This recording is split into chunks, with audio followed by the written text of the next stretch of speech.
Hi, everybody. Glad to meet you all. My name is Thomas Parker, and I'm one of the founders of WA3RM. The other two are in the room, and and some others as well. I'll get to presenting them eventually. And WA3RM is an impact company, and we like to talk about waste to life, and I'll explain to you what that means. But first, I know you all know this, and it's kind of a downer, but just to lay the framework and really why we're all here is that, of course, the planet and the society is facing huge challenges, of which some are urgent. And I know we've all talked about and are in the climate space, but I just want to point to as well that are important to us are issues of biodiversity, which are bubbling and almost equally urgent. But also what we like to talk about, and I think some of you will recognize, is that the development part of sustainable development, because we can't get to where we need to be in terms of climate, biodiversity, whatever, by standing still. We need to move forward. And of course, we're not the only people who have realized that. Those of us here, this is all the topic of global leadership. But just hearing the other speakers, I know that we all agree that the global leadership, the pacts, the meetings are all absolutely essential. But then someone has to do the work. And I understand that a lot of those people in the room, and what I'm really here to say is that we want to be one of them. Because we think that WA3RM can help. And so what is WA3RM? Well, we develop and finance industrial scale and circular businesses is what we do. And the effects of this that we can see are fast and lasting climate effect. And I think if poor Niklas, who's operating the clicker, he's caught up. That's great. You see a graph there.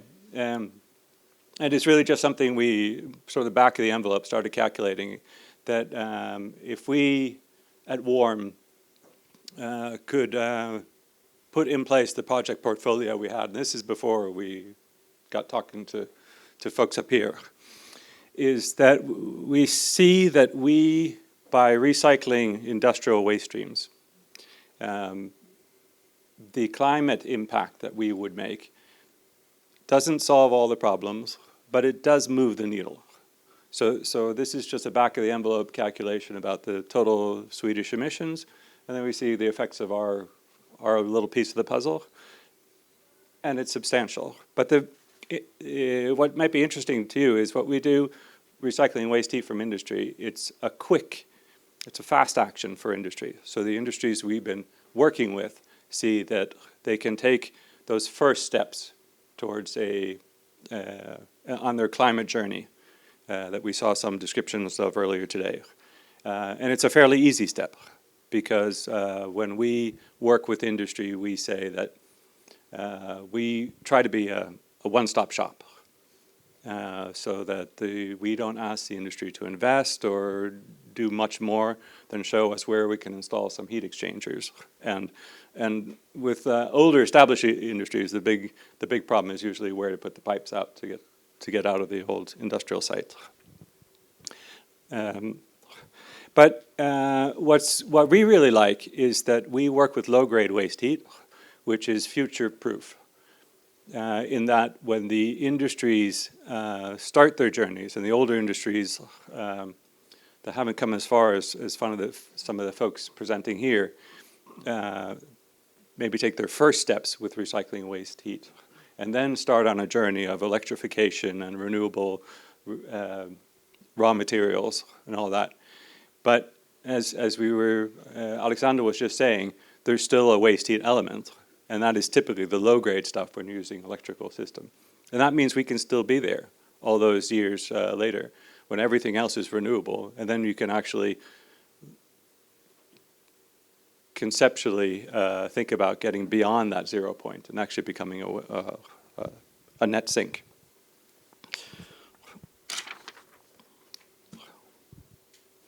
So the question I most often get when presenting warm is, what about this 3 in the name? Because we pronounce warm, but there is a crazy little 3 there. And that's our backstory, that's our history. Because we were born at something called the European Spallation Source, which is a large-scale research facility down right in the other end of Sweden.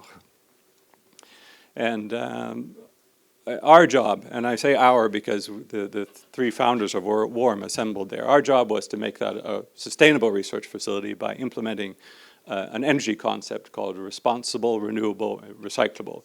So it's 3 R's. That's why the 3 is there and confuses everybody. And the story of ESS, if you ever get a chance, is I would say as exciting as some of the stuff we've heard here, pushing the envelope of what is possible with science. But that's a different story, so I'd love to tell it someday, but it won't be now. So we talk about the waste to life and on an industrial scale. And why do we say that? Well, our job at ESS, and since then, has been to recycle waste heat. But my background is in physics, and I struggle to find a good way to use waste heat at low temperatures to do anything useful with.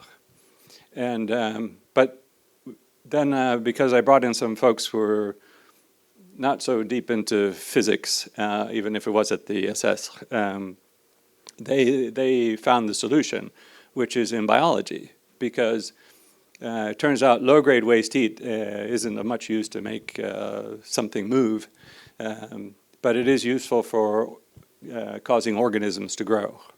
So you add a little temperature on various levels depending on the organism, you get more growth. So it's very useful for farming in that respect. But also the other great invention of biology is photosynthesis. And we have very few greenhouses in Sweden because even if today is a fine day here, much of the year is on the cool side, if you're a tomato, or pretty much anything else. So it's been difficult to grow vegetables in greenhouses here, just because the heating costs are so large. So there you can use low-grade waste heat, heat up a greenhouse, and you're suddenly good to go. Do we have 30 seconds for a quick story? This is an ESS story. When we were at ESS, we spent a lot of time with at CERN, the big circular particle accelerator. ESS will be when it's up and running, the world's most powerful linear particle accelerator. CERN is a little bigger, but we had a lot of good interaction, and we had one meeting about energy, all the energy stuff we could do, and there's lots of energy research and fun stuff there. And they had some really wild ideas of keeping energy in superconducting loops and that sort of thing. So really clever stuff. And I was there at a seminar, and I was sitting up at a podium like this. I was alone, and then there was a room full of people, and they all went around the table, and everyone told their clever things. And I was thinking, what am I going to say? So at the end, I was just saying, well, you guys are really clever. We can't do all that stuff. All we do is recycle the waste heat. And then what happened, I saw Sergey, who was head of cryogenics. He took his arm and he cleared the table in front of him. And he took an empty sheet of paper and pointed to it and said, tell us how to do that, because we can't do that at CERN. But that's just it. They're into physics, right? It's biology. So now you remember that.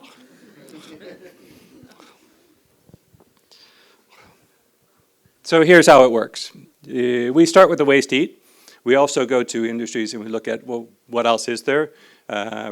Those ancient industries that still have combustion processes. Sometimes we can get some CO2 out of that, which is very good for a greenhouse. And then we also create, sometimes there are things that can be used as nutrients or drive other biological systems. But what our background is, we start with the waste heat. And then we add on circles that we can loop around depending on what we figure out that we can do. But I think the most important thing is that we don't really do this. We add others to help us out. So it's a partnership. So what we really do is we're a facilitator or an integrator. And we have a business model which brings together the industries with waste resources and heat, and growers, farmers that can make use of that, but perhaps are not so very used to operating in Sweden or interacting with industries, different sort of business model. And then the third critical factor, of course, is the money. So pulling down the finance into that. So those are the key ingredients. And what we find then is we create a win-win-win-win. Because we have these three parties. If we start with the industry, they get, as I said, those first steps, those easy steps towards the sustainable future that they need to go to and understand that they need to go to. To the farmers, they get a big slice out of their costs because waste heat will be cheaper than whatever heat form they have. And this message is pretty clear right now to the greenhouse growers down in the Netherlands who are operating on natural gas, and many of them not hedge their gas prices because they don't think in those terms. They're good at tomatoes and peppers. So the message of a stable, low energy price is attractive. The planet gains, I'm not even going to go into that, you all know this. But we're also society gains. So we see that, as some people were talking about, as industry moves to more sustainable future, that requires tech. That requires you actually, someone was talking about actually shedding personnel that were driving the trucks. And so what we create is our businesses coupled to that need partially a different skill set. First of all the biology, so we have that bit and growing, which are different people, and that's good because everyone cannot or does not want to work at a mine, so we need a mix. But also we create jobs like picking tomatoes, which don't require the same level of skill set.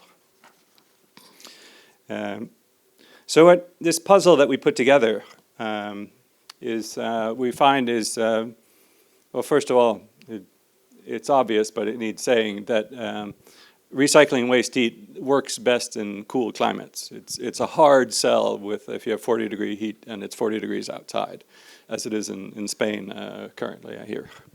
So they're not so interested. So we need that. Green electricity is good for just about everyone. But things like water and land, which are scarce resources, are a little less scarce in Sweden. And if you turn around, don't do it right now, or you can if you like, but there is water and land in abundance in Sweden compared to many other places. So those are the factors that we need to make this work. But then the waste heat from industry is the missing piece of that puzzle to get that system to work. And then what we do is we just get those pieces of the puzzle to come together into one. Now, this is actually not our first rodeo, as we say back in the States. We have a project that is currently going into construction down in Frövi. And you see, we actually go, takes us a few hours going north to get to Frövi, but as you see on a map from this perspective, it's southern Sweden. But the numbers there are that we will be recycling 10 megawatt flow of heat, And then out of that, we make use of 50 gigawatt hours per year for a prawn farm and a greenhouse, and produce, 12,000 tons of good premium quality food out of that. And there was not so long ago, we thought of that as a big project. And in its, we had a groundbreaking ceremony. We've attracted a bit of attention. Again, not perhaps on the level of what's going on here, but still. And a great deal of support and enthusiasts, one of which happens to be a minister in the Swedish government, and who went so far as saying that what we do is of strategic importance for Sweden, which is heartening, but also a bit, almost a bit scary.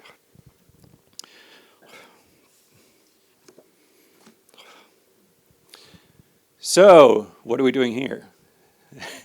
Unannounced until now. Well, here's how I see it. We started ESS, a game changer in science, and early on, working with some colleagues in the metals industry, way down in our end of Sweden, we came to hear about what were in the plans here. And since we were part of moving the envelope in terms of science, we really want to be part of moving the envelope in terms of what industry can do. And so this is where we want to be, and this is what we want to do. So that's why we're here. Clearly, it's early days, lots of work to be done, and we hear that we're not in any way close to anything to say exactly what can be done, but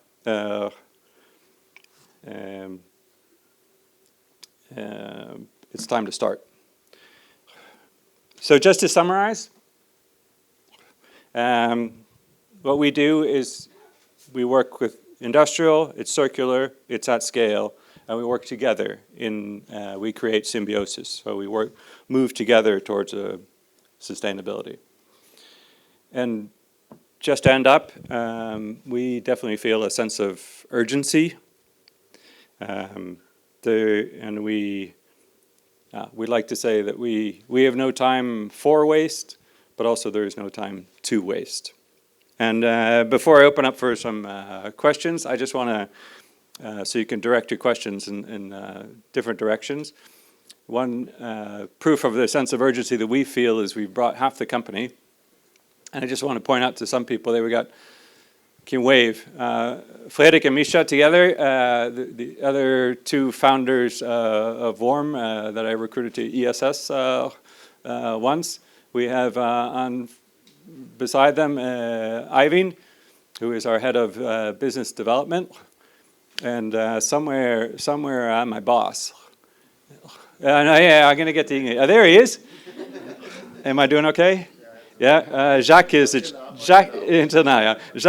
chairman of the board in here, and last but not least, possibly in height, but last but not least, Ingrid. And she's the only woman here, and so then you know that she's the one that actually does the work. So she is in charge of executing on the projects. So we're ecstatic to be here. This is the most exciting thing that's going on that we've identified in industry at all. So again, we're here to help, and there's no time to waste. Thank you.